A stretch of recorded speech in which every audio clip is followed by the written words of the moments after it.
Interview মানেই হলো একটা চরম টেনশন।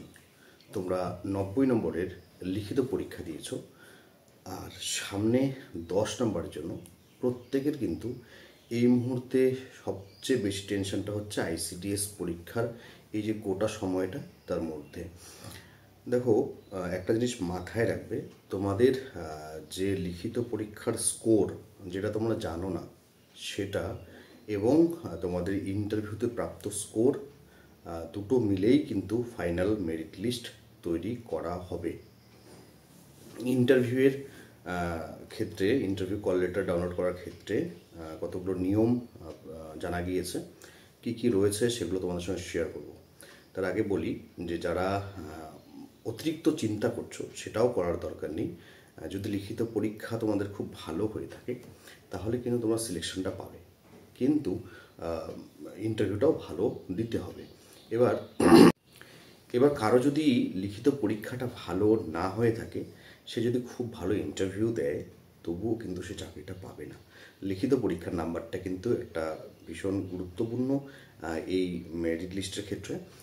আর হলো, তবে যে বিষয়টি গুরুত্বপূর্ণ সেটা হলো যে প্রতি একটি পোস্টের জন্য 3 থেকে 4 জন পাস করেছে। যতগুলো ভ্যাকেন্সি আছে তার 3 গুণ 4 গুণ 5 গুণ পর্যন্ত ক্যান্ডিডেট পাস করেছে। তাই সেখানে যে লড়াই, কতটা লড়াই করতে হবে চাকরিটা পাওয়ার জন্য, সেটা কিন্তু তোমরা আশা করি অনুধাবন করতে পারছো। এই জন্য এই যে ইন্টারভিউতে 10 নম্বর রয়েছে সেখানে যতটা বেশি সম্ভব নম্বর তুলে নেওয়া যায় সেই চেষ্টাটা অবশ্যই করতে হবে।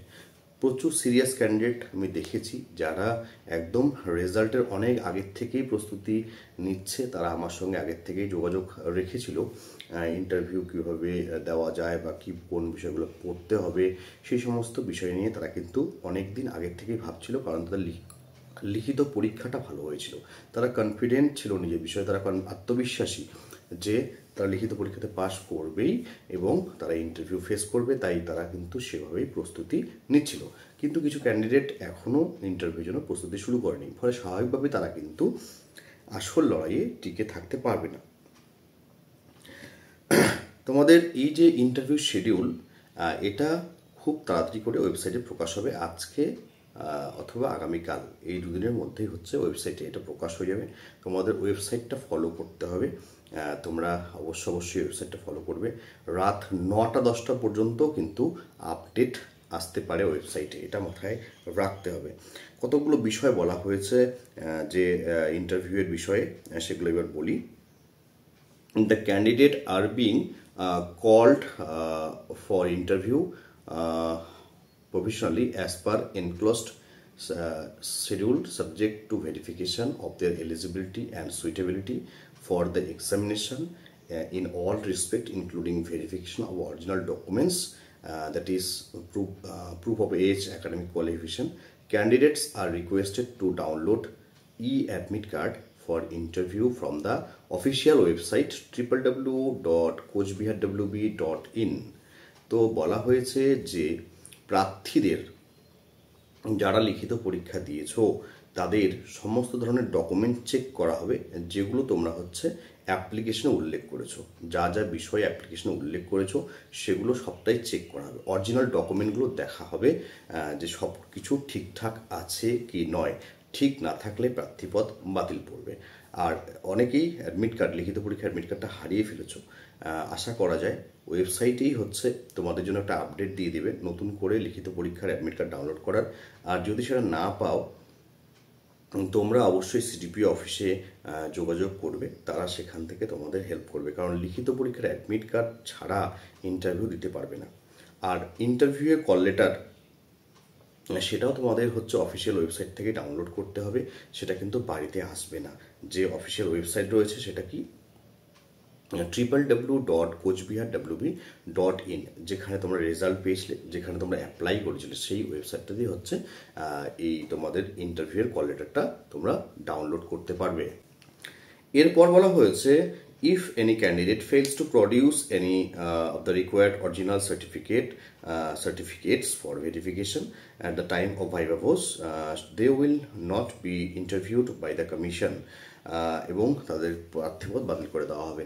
তো কোনো প্রার্থী যদি অরিজিনাল ডকুমেন্ট শো করতে না পারে, অরিজিনাল ডকুমেন্ট বলতে কিসের, যেমন হচ্ছে বয়সের প্রমাণপত্র এবং তোমরা যে কোয়ালিফিকেশানটা সেখানে শো করেছো সেটার অরিজিনাল ডকুমেন্ট অবশ্যই তোমাদের সেখানে প্রডিউস করতে হবে। সেগুলো ভেরিফাই করা হবে ইন্টারভিউয়ের আগে, সেগুলো সমস্ত কিছু চেকিং হবে, ডকুমেন্ট চেকিং হবে, হওয়ার পরেই তোমরা হচ্ছে ইন্টারভিউতে বসতে পারবে। কিন্তু যদি কেউ অরিজিনাল ডকুমেন্টস শো করতে না পারে তাহলে তার প্রার্থীপদ সম্পূর্ণরূপে বাতিল করে দেওয়া হবে।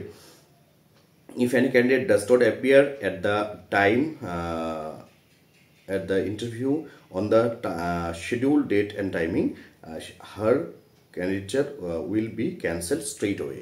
যদি কোনো প্রার্থী তাকে যে ডেট দেওয়া হয়েছে ইন্টারভিউয়ের জন্য সেই ডেটে উপস্থিত না হয় তাহলে তার প্রার্থীপদ বাতিল হবে। যদি কোনো প্রার্থী তাকে যে ইন্টারভিউয়ের ডেট দেওয়া হচ্ছে সেই ডেটে উপস্থিত না হয়, সঠিক সময়ে উপস্থিত না হয়, তাহলে তাকে একদম স্ট্রেইট ওয়ে বাতিল করে দেওয়া হবে। No call letters of the candidates will be sent by post or hand. কোনো চিঠি পাঠানো হবে না, কল লেটার পাঠানো হবে না। এই ইন্টারভিউ কল লেটার তোমাদের ডাউনলোড করতে হবে। Benefits of reservation of vacancies are admissible to SC, ST, OBC, PH candidates of West Bengal only. তো যারা কেবলমাত্র পশ্চিমবঙ্গের অধিবাসী তারাই হচ্ছে SC, ST, OBC বা PH ক্যাটাগরির সুবিধা পাবে, তাছাড়া পাবে না। এছাড়াও বলা হয়েছে no claim for being a member of SC, ST, OBC or a person with disability will be entertained after online submission of the application. তো যদি কোনো প্রার্থী মনে করো সে ওবিসি কিন্তু তার ওবিসি সার্টিফিকেটটা যখন সে এই পরীক্ষার জন্য অ্যাপ্লাই করেছিল তখন তার ওবিসি সার্টিফিকেট তৈরি হয় নাই, কিন্তু সে হচ্ছে অ্যাপ্লাই করার পরে ওবিসি সার্টিফিকেট তৈরি করেছে, তাহলে তার কিন্তু ওবিসি সার্টিফিকেটটা গ্রহণযোগ্য হবে না, যতই সে ওবিসি হোক না কেন। অথবা কোনো প্রার্থী যদি এসসি অথবা এসটি হয় কিন্তু তার সার্টিফিকেট ছিল না যখন সে পরীক্ষার জন্য অ্যাপ্লাই করেছিল, পরীক্ষায় অ্যাপ্লাই করার পরে সে SC ST certificate, OBC certificate অথবা হ্যান্ডিক্যাপ সার্টিফিকেট, যেটা পার্সন উইথ ডিসেবিলিটি, সেই সার্টিফিকেট যদি বের করে থাকে তাহলে সেই সার্টিফিকেট কিন্তু অ্যাকসেপ্ট করা হবে না, তাকে কিন্তু জেনারেল অর্থাৎ আনরিজার্ভ ক্যাটাগরি হিসেবে ট্রিট করা হবে। এছাড়াও বলা হয়েছে in case of OBC candidates, benefits of reservation of vacancies are admissible to OBC non-creamy layers candidates of West Bengal only. তো ওবিসি নন ক্রিমি লেয়ার যারা আছে শুধু তাদেরকেই হচ্ছে, পশ্চিমবঙ্গের ওবিসি নন ক্রিমি লেয়ার যারা আছে শুধু তাদেরকেই হচ্ছে সংরক্ষণের সুবিধা দেওয়া হবে। নন ক্রিমি লেয়ার যদি না হয়ে থাকে, ক্রিমি লেয়ার হয়, তাহলে সে কিন্তু সংরক্ষণের সুবিধা পাবে না, সে আনরিজার্ভ হিসেবে ট্রিট হবে।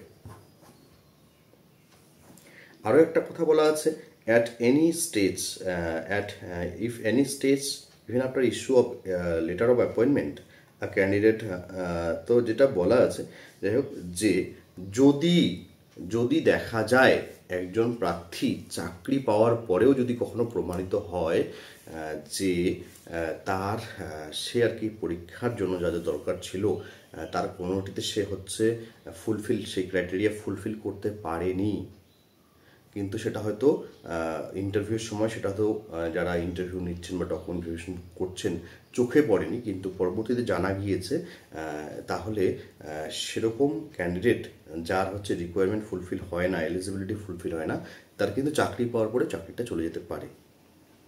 জিনিসটা আরেকবার বোঝো, যদি কোনো ক্যান্ডিডেটের ক্ষেত্রে দেখা যায় সে চাকরি পেয়ে গিয়েছে কিন্তু কোনো কারণবশত তার কোনো একটি ডকুমেন্ট হচ্ছে যেটা দরকার ছিল সেটা সে সাবমিট করেনি এবং সেটা হচ্ছে ইন্টারভিউয়ের সময় অথবা ডকুমেন্ট ভেরিফিকেশনের সময় সেটা হচ্ছে কারোর চোখে পড়েনি, পরবর্তীতে চোখে পড়েছে, তাহলেও কিন্তু তার প্রার্থীপদ বাতিল করে দেওয়া হবে। তাহলে যে বিষয়টা এই মুহূর্তে গিয়ে দাঁড়ালো যে মেখলিগঞ্জ, হলদিবাড়ি এরা মোটামুটি কনফার্ম হয়ে গেছে যে 27-30 তারিখ নাগাদ, 27 তারিখ বা 30 তারিখ নাগাদ যে ইন্টারভিউটা হচ্ছে, ঠিক আছে, 30 তারিখ, 31 তারিখ, 1 তারিখের মধ্যে হচ্ছে মেখলিগঞ্জের সমস্ত ইন্টারভিউগুলো হয়ে যাচ্ছে। এরপরে হচ্ছে এই তারিখগুলোতেই মোটামুটি তোমরা দেখবে যখন ওয়েবসাইটে প্রকাশ হবে অফিসিয়াল নোটিশ, অন্যান্য ব্লকগুলোর ক্ষেত্রেও আমরা শুধুমাত্র এই মুহূর্তে মেখলিগঞ্জটা হাতে পেয়েছি, তো আজকালকের মধ্যেই হচ্ছে অন্যান্য সমস্ত ব্লগ যেখানে আইসিডিএসের রিক্রুটমেন্ট হচ্ছে, যেখানে ইন্টারভিউ শুরু হতে চলেছে, সেই ব্লগগুলোর প্রত্যেকটারই কিন্তু ইন্টারভিউ 30 তারিখের আশেপাশেই হবে। 30 তারিখ মানে জুলাই মাসের 30 তারিখের আশেপাশে ইন্টারভিউ হবে, দুদিন আগে অথবা দুদিন পরে। তোমরা কিন্তু সেই হিসেবে প্রস্তুতি নাও। যারা ভাবছো যে চাকরিটা ভীষণ দরকার রয়েছে, চাকরিটা পেতে হবে, যাদের না পেলেও চলবে তাদের ব্যাপারটা আলাদা, কিন্তু যারা চাকরিটা পেতে চাও তারা কিন্তু ডেলি 8 ঘন্টা 10 ঘন্টা করে যদি পড়াশোনা না করো ইন্টারভিউয়ের জন্য, তাহলে কিন্তু ইন্টারভিউতে ভালো মার্ক তৈরি করতে পারবে না। কারণটা হচ্ছে যে এখানে যদি তোমরা ভাবো যে সব ক্যান্ডিডেট খুব সাধারণ, তাহলে সব থেকে বড় ভুল। এখানে বিএসসি এমএসসি করা ক্যান্ডিডেট রয়েছে, রানিং স্টুডেন্ট রয়েছে, ঠিক আছে, রানিং স্টুডেন্ট রয়েছে, ইংরেজি honours, Bangla honours, geography honours, সায়েন্সের বিভিন্ন সাবজেক্টগুলোতে অনার্স, এমএসসি ম্যাথে, তো ফিজিক্স করেছে, এরকম ক্যান্ডিডেটের সঙ্গে আমার কথা হয়েছে যারা হচ্ছে এই ইন্টারভিউটা দেবে। তো যারা ভাবছো ইন্টারভিউটা কোনো ব্যাপার নয়, তারা ভুল করছো। এখানে কিন্তু লড়াইটা খুব টাফ, খুব মানে অনেক উচ্চ মেধাসম্পন্ন ক্যান্ডিডেটরাও এখানে রয়েছে।